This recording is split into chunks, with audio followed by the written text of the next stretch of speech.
This audio is brought to you by Muslim Central.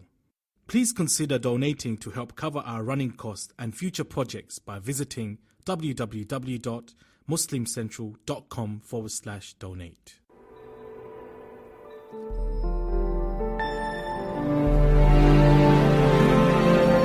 Assalamu alaikum. This is Yasmin and you're listening to Serenity, streaming live on One Legacy Radio.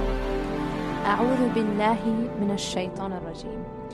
بسم الله الرحمن الرحيم. والصلاة والسلام على رسول الله وعلى آله وصحبه أجمعين.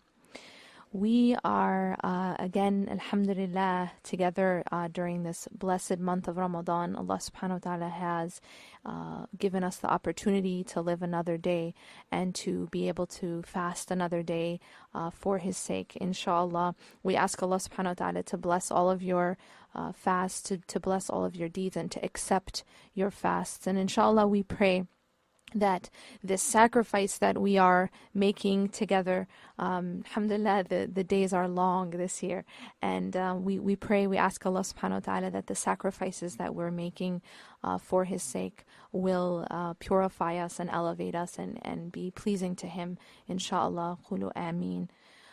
We are continuing today with the topic, the theme, because this is such an important topic and it really applies to so many people, and that is the topic of depression and anxiety. We're talking about this again today and further elaborating on your questions regarding this theme. This is a topic that is oftentimes not I think dealt with in our communities.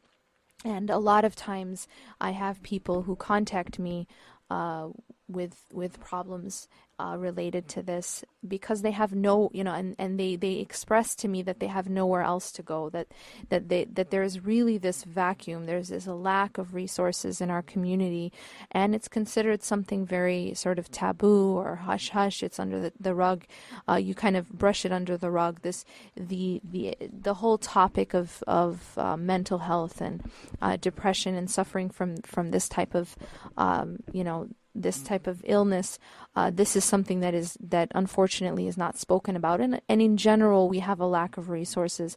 This is something we need to talk about. What is it, and how do we deal with it, and what are some of the causes? What are some of the things that can cause depression or worsen depression and anxiety? But before I get into that topic, I want to begin, as I had mentioned before, I want to share your stories, your inspirational stories. And so I want to, inshallah, begin every show with an inspirational story or something that I personally was inspired by. And I ask you, inshallah, to send your stories, send your inspirational stories, share with us, something that moved you, something that changed you, something that inspired you, and send it to serenity@onelegacyradio.com.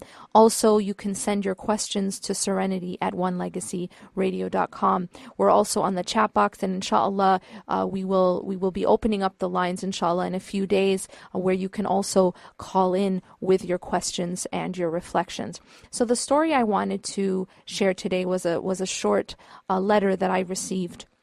And it says, I am from India, and I fell in love with a Muslim guy in UK. I realized how much I was into this guy once I came back from UK.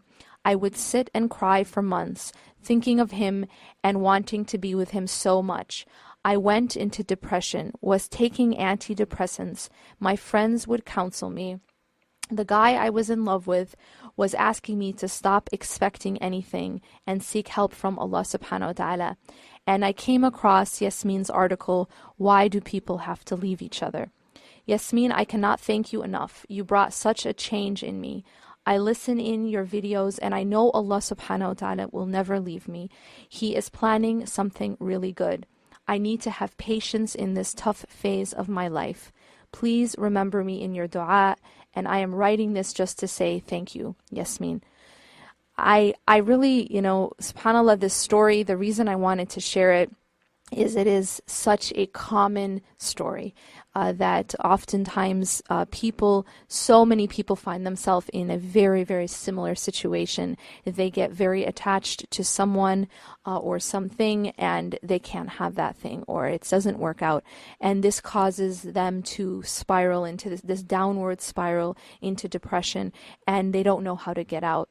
The concept that I want to talk about today is related to this. And it's a concept that also relates to many of the other questions that I received. And this is something that has to do with where do we put our expectations, and ultimately where is our strongest and most important attachment? Where do we put that? Some of the other questions that we got, also a similar theme, where one of the listeners, or one of the readers, had asked that they had also really, really wanted to marry this person, and then their parents, one of their parents said that they couldn't go ahead with the marriage.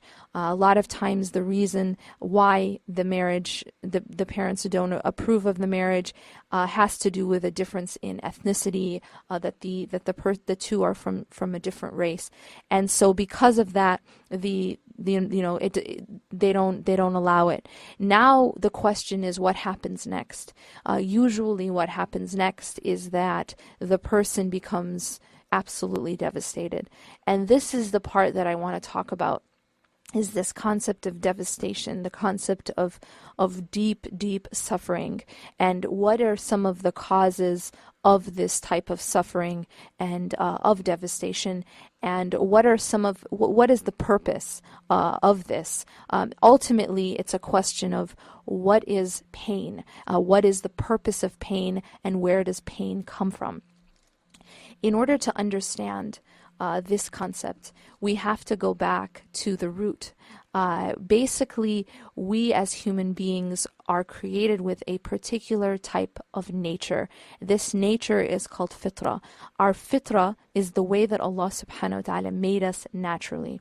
Allah subhanahu wa ta'ala has created the human being with a fitra, a nature, whereas we were designed to worship Him alone. We were designed to recognize Tawheed, to recognize the oneness of Allah subhanahu wa ta'ala in all things. To recognize the oneness of Allah subhanahu wa ta'ala in ultimate love, in ultimate fear, in ultimate dependency. The moment that we go against that nature, that's when we suffer. So what happens is you're taking something that was intended to be a certain way, and you're forcing it to bend in a different way. As a result of that unnatural bending, that's why things break. What does that mean in this situation? It means that my heart was designed to love Allah most, to know Allah subhanahu wa ta'ala, and to have Allah be the utmost focus in my life. The moment that I take that focus and I put it on something else, as it should only be on Allah, that is the moment I break. That is what causes me the deepest type of suffering. Now, another way that we can conceive of this is by giving the analogy of the heart and the hand. And this is something that I explain in my writing quite a bit, that there is a difference between where we hold the gifts of Allah subhanahu wa ta'ala. Everything that we have is a gift of Allah subhanahu wa ta'ala. When we have people in our lives, whether we have, our friends, or our family, our spouses, all of these are gifts. Our own health is a gift. Our beauty is a gift. Our money is a gift. Our knowledge is a gift. Our intellect is a gift. All of these things are gifts from Allah subhanahu wa ta'ala. The question now is, where do we hold these gifts? where do we hold them? When we have the gift, is the gift held in our hand or is the gift held in our heart? And the difference between holding something in your hand versus holding it in the heart has to do with attachments and has to do with dependency.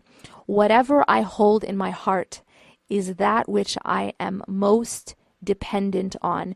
It is that which I love most, more than any other thing.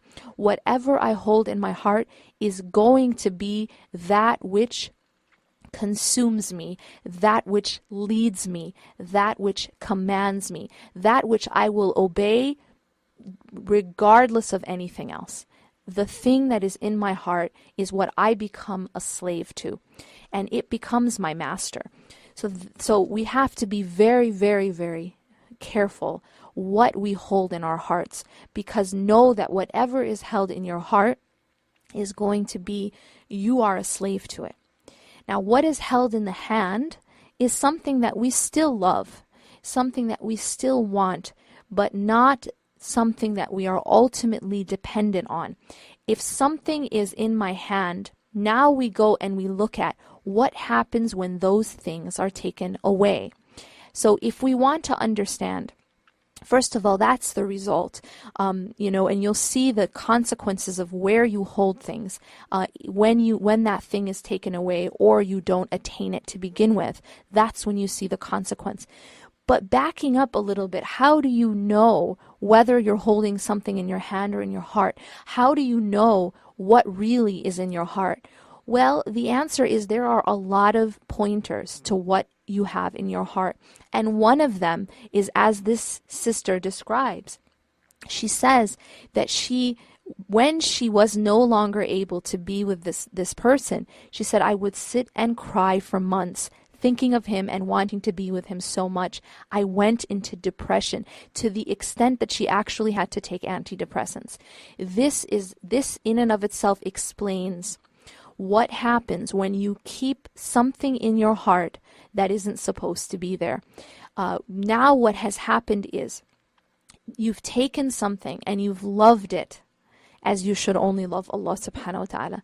You've taken something and you've injected it into your heart. So that basically, another way to look at this is like your life revolves around that thing.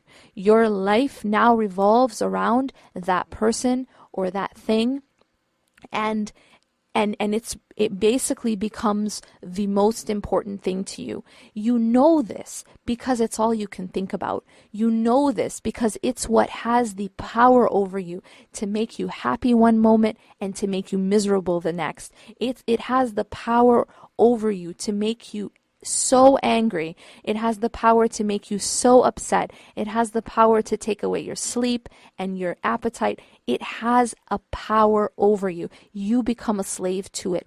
And that's how you know that this thing is being stored in the heart, that you are too dependent on this thing, that it is in a place that only your Creator should be, and that your life is now revolving around that thing instead of Allah subhanahu wa ta'ala. Here is where it gets tricky. Sometimes these things are not haram. Sometimes these things are in fact our own family. Sometimes these things are even our own children. And this is actually one of the greatest tests for mothers. One of the greatest tests for mothers is their own children. And Allah subhanahu wa ta'ala tells us in the Quran that in our spouses and our children are a fitna. Allah uses the word fitna.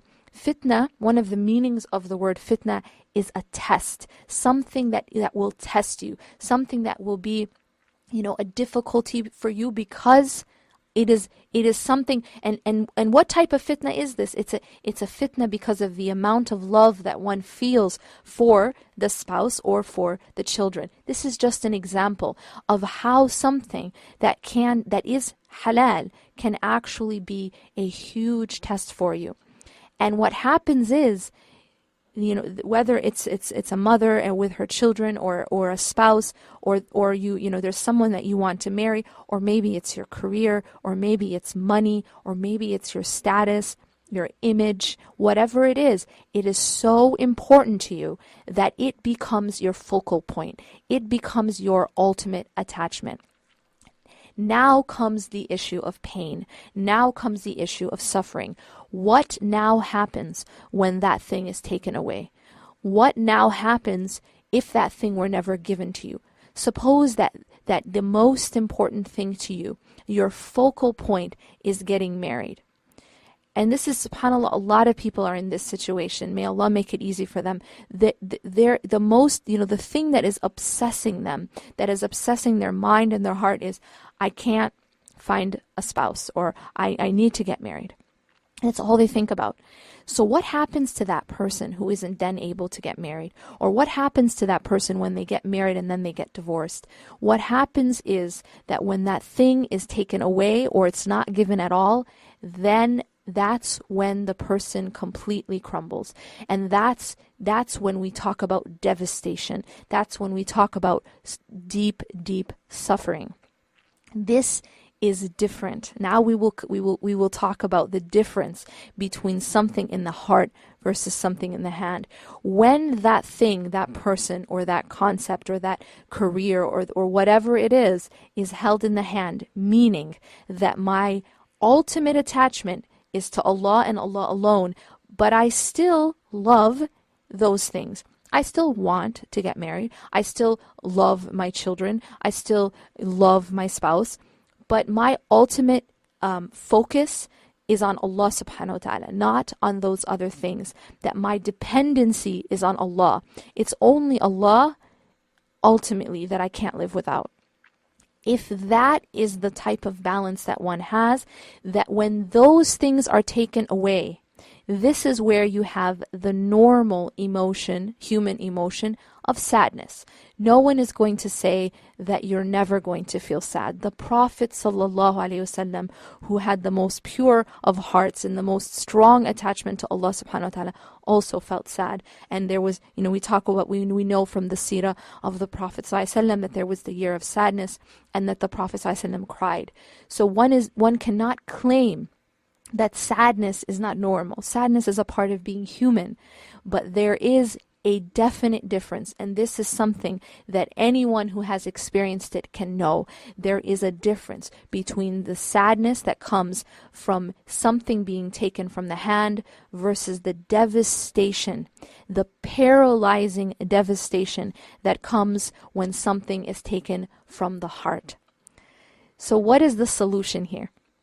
The solution here is, we spoke about this, and this is a principle that we have to understand. Every single thing in this world will pass away. All of the creation will eventually pass away, and there's only one thing. So everything is temporary, right, in this life. كُلُّ مَنْ عَلَيْهَا فَانٍ. Every single thing is passing away except for one thing, only one. And that's Allah subhanahu wa ta'ala. Allah is the only permanent thing in this life.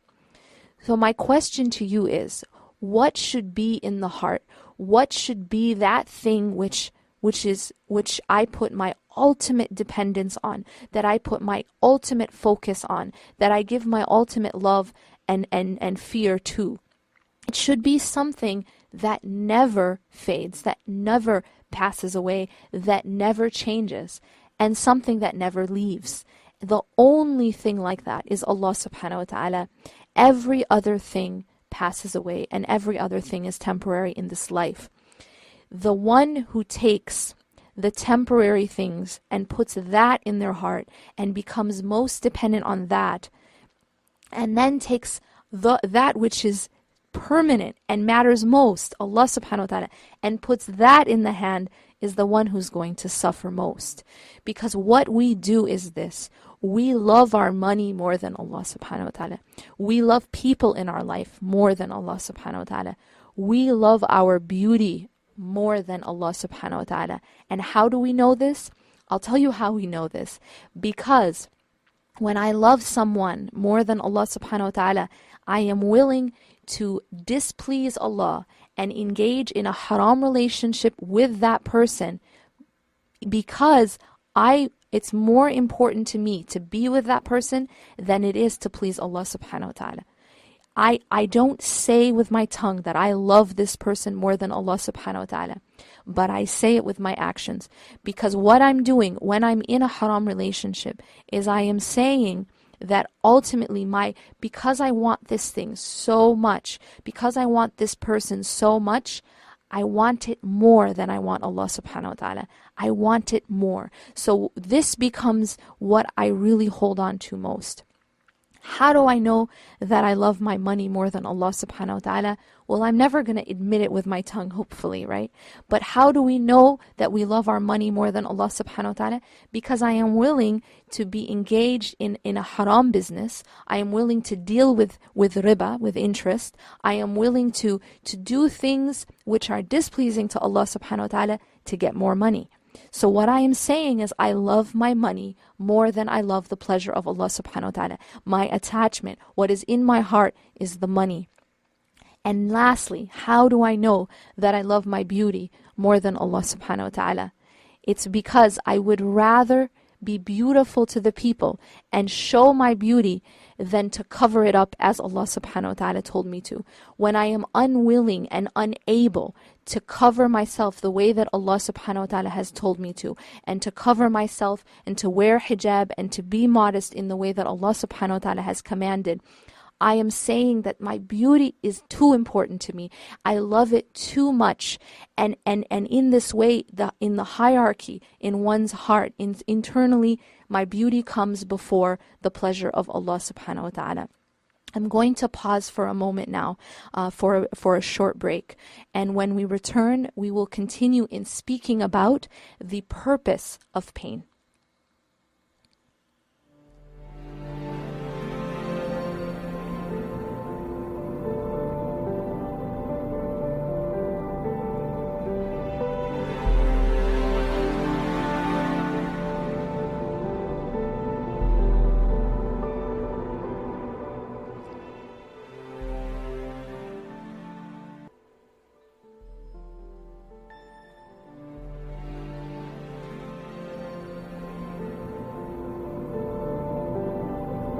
Assalamu alaikum. This is Yasmin Mogahed, and you're listening to Serenity, streaming live on One Legacy Radio.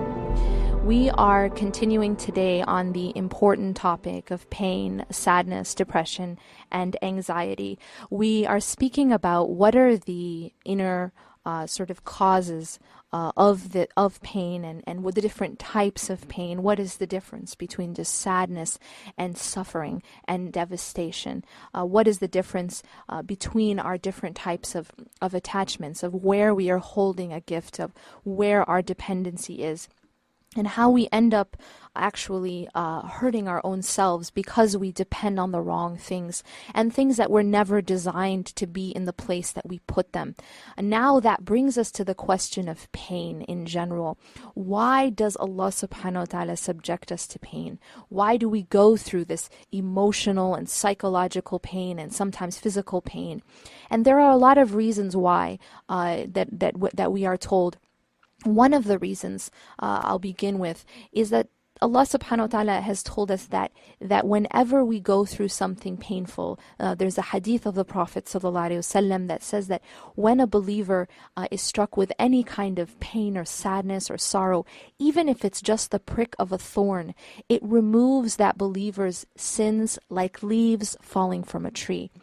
So this is one of the purposes that we're taught of this pain, is that it's actually a mercy from Allah subhanahu wa ta'ala to clean us, to remove our sins.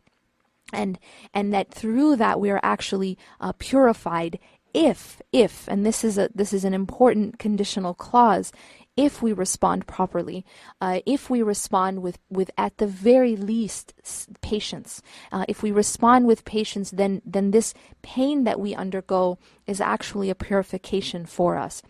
And yet there's other purposes of pain. There's other wisdom to pain, and I'm going to explain this other reason by giving you a physical metaphor. There is an example. This is actually a true story, and it really shows the point that I'm trying to share here. And that is, there was a man who went to the dentist, and the reason he went to the dentist is he was in excruciating pain. So because he was in pain, he went to the dentist to find out what was wrong. And what happened was apparently maybe he didn't have insurance, but he found out that he had an infection, but he didn't have enough money to cover both the antibiotic and the painkiller. So there's these two medications that he needs to take. One is to numb the pain so he doesn't have to feel it anymore. And the other is to cure the cause of the pain. And because he did not have the ability to pay for both, he had to choose one. And as many of us do in our lives, he chose the painkiller. So what he did was instead of getting the antibiotic, he got only the painkiller to numb the pain because he just didn't want to feel it anymore.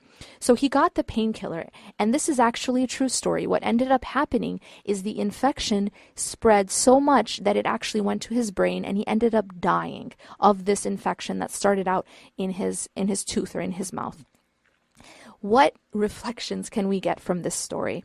Well, first, we also in our lives feel pain. Maybe it's not tooth pain, but it's some sort of pain. And there are times in our life where we undergo this pain, and sometimes it's emotional pain, sometimes psychological pain.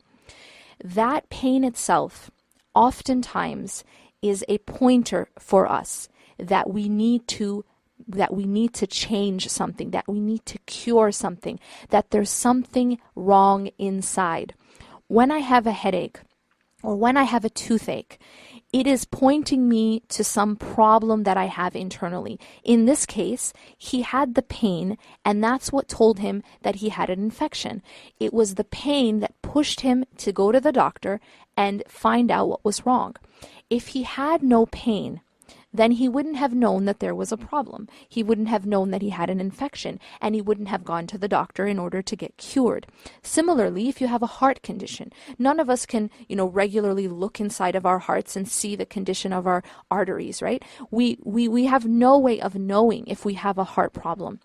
What Allah subhanahu wa ta'ala did is He designed it such that if you have a heart condition, you feel it. You'll begin by feeling actual pain in your chest. Even before you have a heart attack, even before you have a full-on heart attack, you will feel pain with, for example, stress or with strenuous exercise. You'll feel a pain in your chest.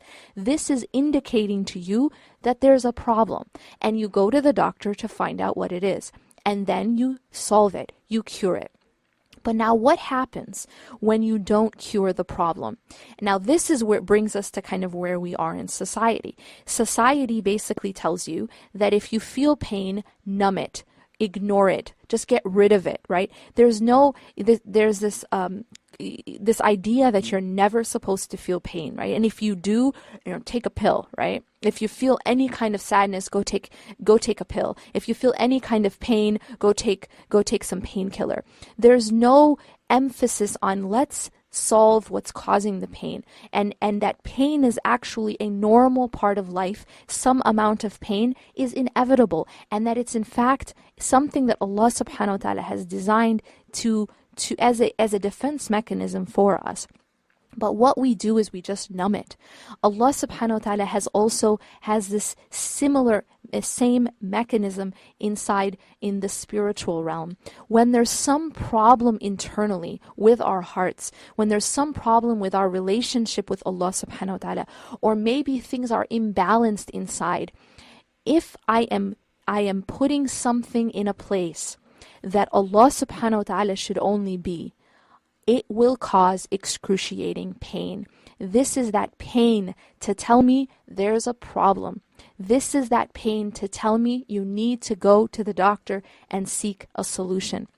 This is the spiritual problems that then cause us emotional and psychological pain. It's the same system designed by the same designer, and that's Allah subhanahu wa ta'ala, our creator. So when I am feeling unbelievable, excruciating, paralyzing emotional pain all the time, it may be because I have put something in my heart that is not meant to be there, that I have taken something other than Allah subhanahu wa ta'ala and put it in the place that only He should be. There is a adhab that goes along with that. There is a torture, a torment that goes along with that. And Allah subhanahu wa ta'ala warns us of this in the Quran when He says, وَلَا تَدْعُ مَعَ اللَّهِ إِلَهًا آخَرَ فَتَكُونَ مِنَ الْمُعَذَّبِينَ. Allah is saying here, do not call on another ilah, on another object of worship other than Him, or you will be among the tormented. This is extremely profound. Allah is warning us here that any time you take another object of worship, whether it's your money or it's your status or it's other people, and you take another thing as an object of worship other than Him, you will be among the tormented. It is torment not just in the hereafter, but in this life first.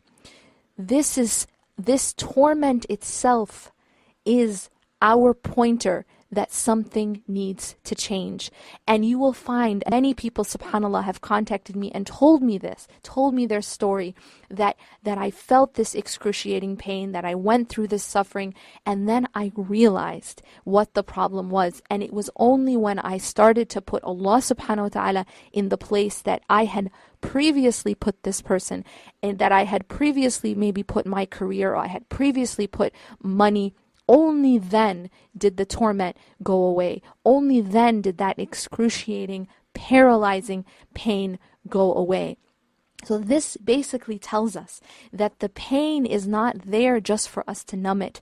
It's there for us to realize that there's a problem and to make a change. And it's a problem inside. It's a problem with our attachments. It's a problem with our focus. And ultimately, it's a problem with our love. It's a problem of what do we love most. It really is very simple. The formula is very simple. If we love something else more than Allah subhanahu wa ta'ala, know for a fact that that very thing, and this is the irony, that very thing that we love more than Allah subhanahu wa ta'ala will be the cause of our greatest pain. I'll repeat that because it's so important. The moment we love anything more than Allah subhanahu wa ta'ala, that very thing which we love more will be the cause of our greatest pain. No matter what it is, whether it is our money or it's our spouse or it's our children, I tell you and I guarantee that that thing will end up being the cause of your greatest pain, because, not because that thing is evil in and of itself, but because you have taken that thing and you've put it in a place that it doesn't belong. You've put it in a place that only Allah subhanahu wa ta'ala belongs, and you love it more than you love Allah subhanahu wa ta'ala. The next question comes, once you diagnose this, we said, how do you diagnose this? Well, you're going to know, because that thing is going to cause you the greatest pain in your life. It's going to be constantly making you cry. It's going to constantly be making you angry. It's going to constantly be on your mind. It will be that thing that causes you most anxiety. It will be that thing which you can't stop thinking about. You'll know because it's going to torture you. It's going to torment you. You're not going to be able to be balanced and healthy psychologically because of that thing. It will be on your mind and you'll know it. And that's how you're going to know that there needs to be a change made internally in your heart. One of the other questions that really gets at this is this question: what are you most afraid of losing? What are you most afraid of losing? Usually there's something in our life that causes us so much anxiety at the idea, even just the thought of losing. And oftentimes it's maybe a person in our life. Sometimes it's our business, or maybe our career, or maybe it's our car, who knows? But sometimes there's something that we're so afraid of losing. Sometimes it might be our beauty, the way we look, our body, that it's so important to us that just the thought of losing it causes us so much anxiety. And at times this may be our parents, it may be our spouse, it may be our children, but it just causes us so much fear. That is also a pointer that this is something that is in your heart. This is something that you are too dependent on, that just the idea of not having it causes you almost physical symptoms of anxiety. How then do we solve it? And this is, the question that many people are asking and people have asked on the chat box today. How then do you solve this problem of once you realize that there is a gift that we have stored in our heart, that there is something that we love more than Allah subhanahu wa ta'ala, how then do you regain that balance? And really, the answer has to do with how much are we filling ourselves with the remembrance of Allah subhanahu wa ta'ala? How much do we even know Allah subhanahu wa ta'ala? I'm going to give you this example, which I think a lot of people can relate to. You know that people say, there's a saying, right?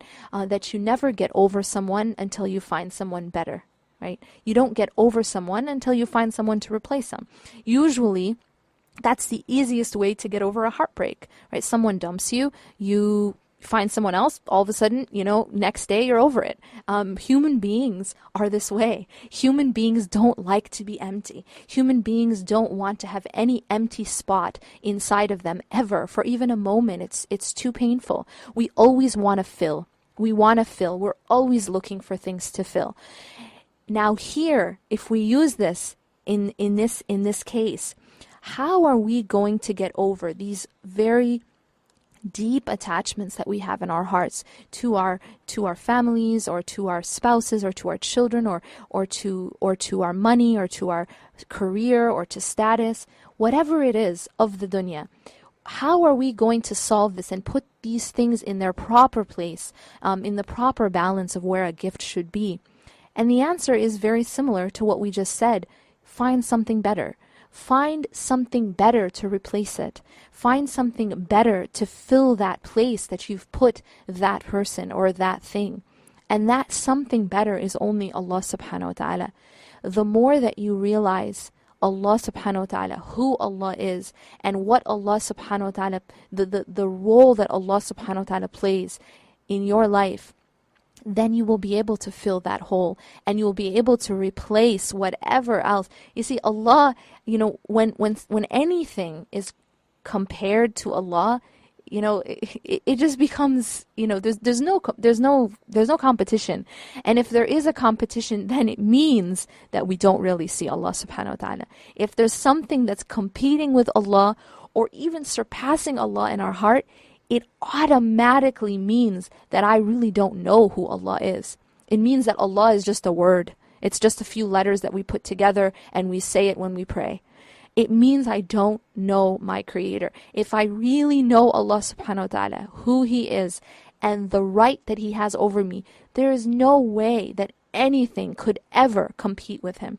The moment that I know Allah more, and I see Allah more, and I focus more of my life on Allah, I increase my dhikr, I increase my remembrance of Him, there is nothing else can compete. Nothing else can look large when compared to Allah subhanahu wa ta'ala. Nothing else can look great and important compared to Allah subhanahu wa ta'ala.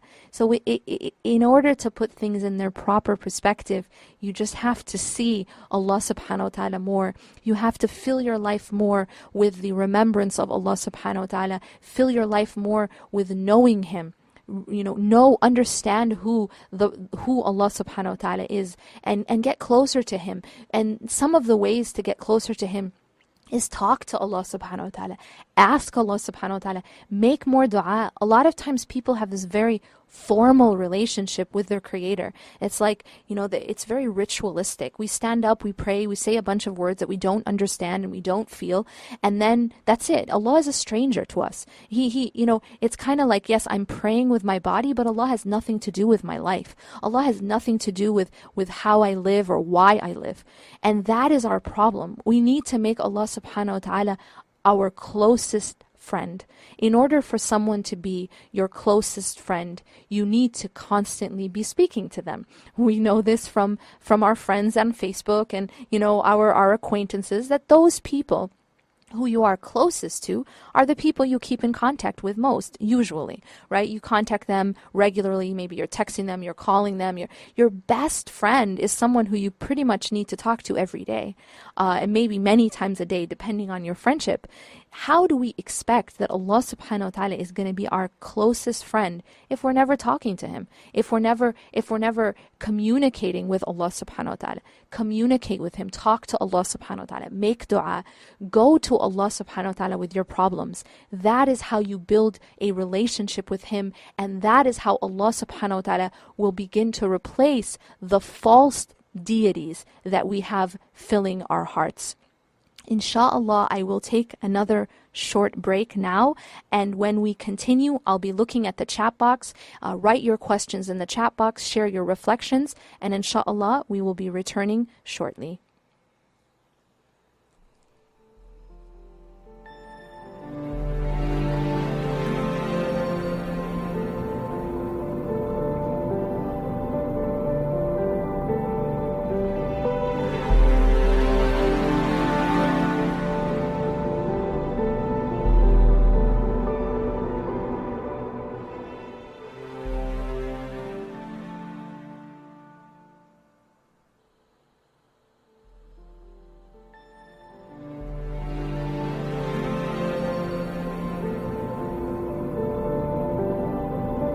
Assalamu alaikum. This is Yasmin Mogahed, and you're listening to Serenity, streaming live on One Legacy Radio.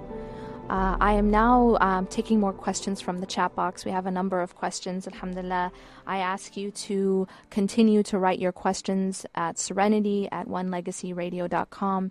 I also want to hear from you about your inspirational stories. I will choose stories and I will share them, of course, completely anonymous. I won't mention any names. Also, mention where you're listening from. I want to know, when we want to hear from you on Serenity at onelegacyradio.com. Let me know where you guys are, what country you're in, what city you're in, because alhamdulillah we have a global community, and we want to know where our brothers and sisters are.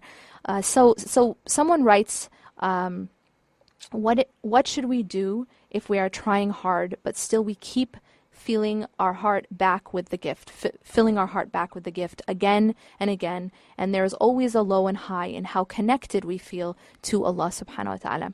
This is very, very true. There's definitely always a low and a high. There's nothing that's going to be stable in this life except Allah subhanahu wa ta'ala. Everything else changes. There's no state that is stable. So it is true that we go through ups and downs.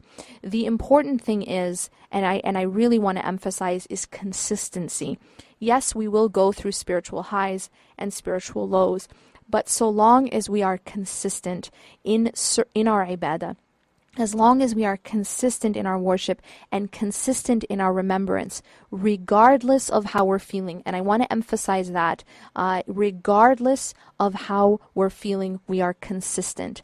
That is the only way that we will get out of our lows, and that's the only way to prevent our lows from becoming really lows.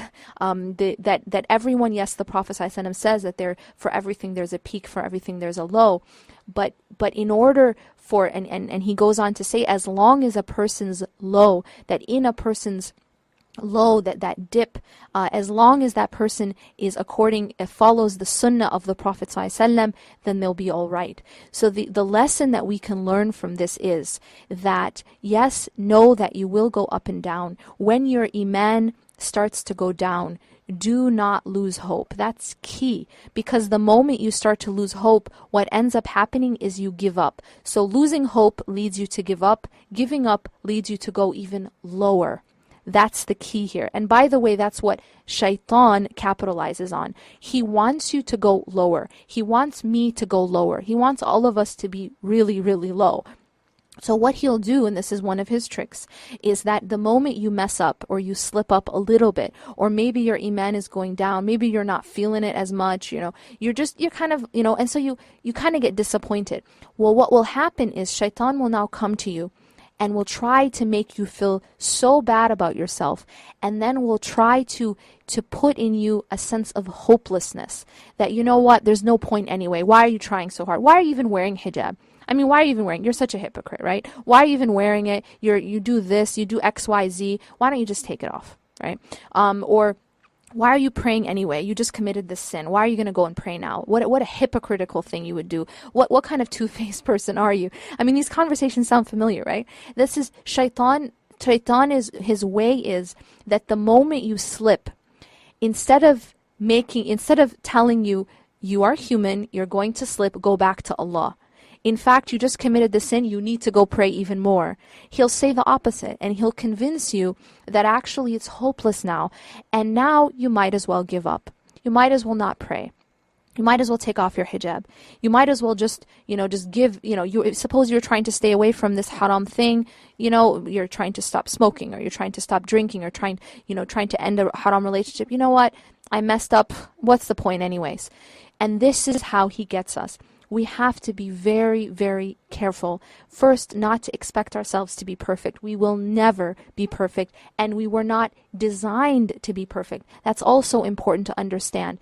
If Allah had wanted us to be perfect, He would have made us angels. He would not have made us human beings. Allah has designed us in a certain way, and part of our design is we will slip up. We will make mistakes. But Allah loves those who repent. Allah loves for people to come back to Him and to seek forgiveness and to not give up. Allah subhanahu wa ta'ala says, قُلْ يَا عِبَادِيَ الَّذِينَ أَسْرَفُوا عَلَىٰ أَنفُسِهِمْ لَا تَقْنَطُوا مِنْ رَحْمَةِ اللَّهِ.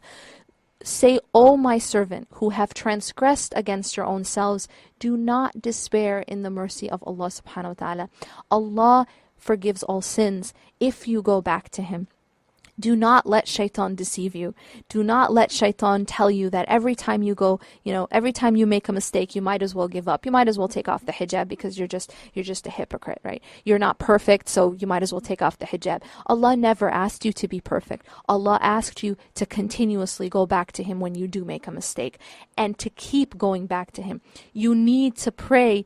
If you just committed a sin, then that's all the more reason why you need to go pray and repent and to ask Allah to enable you to leave the sin, to enable you to seek forgiveness and to purify you of it. You need Allah subhanahu wa ta'ala more. You need Allah subhanahu wa ta'ala because that's what's going to save you. Giving up hope is only going to make you slip down even lower. The idea here now, we keep trying to fill our hearts again and again with the gift. Why do we do that? We do that because we, again, as human beings, we have this empty hole in us that was intended to be filled by the remembrance of Allah subhanahu wa ta'ala. And we just want to fill it with whatever is easiest, whatever is in front of us. And we forget what is actually closer to us because we can't see it. Allah subhanahu wa ta'ala says He's closer than our jugular vein. But we go for, the person next door or the person in front of us because we can see them. We can see the money. We can feel it. But we can't see Allah subhanahu wa ta'ala. So we step over what is closer to what is farther away. But what is less real and what actually is an illusion, because those things cannot fill that emptiness. And someone in the chat box posted a part of one of my favorite quotes of Ibn al-Qayyim rahimahullah. And if a person were given the whole of this world and what it contains, it would not fill this void. There is an emptiness inside us, and it can only be filled by the remembrance of Allah subhanahu wa ta'ala. Practically, how do we keep that? We have to be consistent. We have to be consistent in our prayers. We have to be consistent in our connection to the Quran, and we have to have good company. We need to be very careful who we surround ourselves with and who we keep close, because our company will either help us or hurt us. Our company is something that the Prophet ﷺ spoke about in many, many different traditions, in many ahadith, when he says, for example, that a person is on the deen of his friend. A person is on the way of life, the practice of your friend. You're going to be like them. This is the words of the Prophet ﷺ, not my words. So the idea is, if you want to be a certain way, surround yourself with people who are like that. Surround yourself with the people you want to be like, not those people who you don't want to be like, because you will become like them. The bad company is a poison for your heart. Surround yourself with those people who will remind you of Allah subhanahu wa ta'ala, and you seek refuge in Allah. Sometimes there are people that you can't avoid, right? There are people who are around you and you're in a certain circumstance and you can't. Seek refuge in Allah subhanahu wa ta'ala. Allah will give you refuge. But as much as you can, try to surround yourself with those people who remind you of Allah subhanahu wa ta'ala. I'm going to end, inshallah, with this last reflection because I think it is very true and very deep. Maybe we always want to fill because we always seek perfection that doesn't exist in this world.